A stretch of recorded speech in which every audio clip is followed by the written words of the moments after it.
Mummy के dementia के बढ़ने के साथ साथ घर पर उनकी देखभाल करना कठिन होता गया। हमें बुरा लगा कि हम खुद मम्मी की देखभाल करने का प्रबंध नहीं कर सकते थे और हमें उनके लिए अन्य देखभाल विकल्पों के बारे में सोचने की जरूरत थी। इस बारे में बात करना आसान नहीं था। सभी विकल्पों के बारे में समझने के साथ साथ इस बात पर सहमत होने में भी काफी समय लगा कि हमारे परिवार के लिए सबसे अच्छा क्या रहेगा। मम्मी ने जोर देकर कहा कि वे नर्सिंग होम में नहीं जाना चाहती थी, लेकिन अंत में वे घर पर मदद लेने के लिए सहमत हो गईं। समय बीतने के साथ साथ यह पर्याप्त नहीं रह गया। डैडी ने घर पर ही सभी प्रबंध करने की पूरी कोशिश की और हमने जितना संभव हो उतनी मदद की, लेकिन यह साफ दिखाई दे रहा था कि हमें मम्मी और डैडी दोनों की जरूरतों को संतुलित करना था। मम्मी के डिमेंशिया के बिगड़ने के साथ साथ उन्हें घर से नर्सिंग होम में स्थानांतरित करने का फैसला लेना कठिन था। इस बदलाव की आदत पड़ने में काफी समय लगा।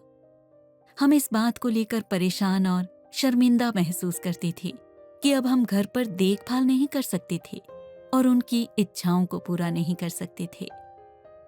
जैसे जैसे मम्मी की हालत और बिगड़ती गई, हम उनके जीवन के अंत की योजना बनाने के बारे में सोचने के लिए मजबूर हो गए। शायद हम उनके साथ इस बारे में बात कर सकते थे, लेकिन समय के अंदर जब वे फैसला लेने में समर्थ थीं, यह जानना कठिन था कि मम्मी के लिए सही योजना क्या होगी। मैंने जो विकल्प चुने, उनके बारे में सोचकर ग्लानि या शर्मिंदगी महसूस होने पर मैंने खुद को यह समझाया कि एक परिवार के रूप में हमने अपनी पूरी कोशिश की।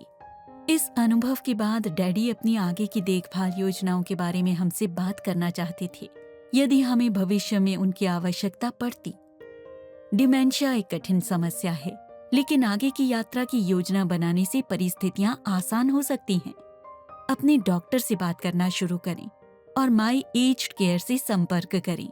देखभालकर्ताओं और उनके परिवार के लिए समर्थन सेवाओं व अग्रिम देखभाल योजना के बारे में जानकारी उपलब्ध है, ताकि उन्हें आवश्यकता पड़ने से पहले ही विकल्पों के बारे में सोचने में मदद मिल पाए।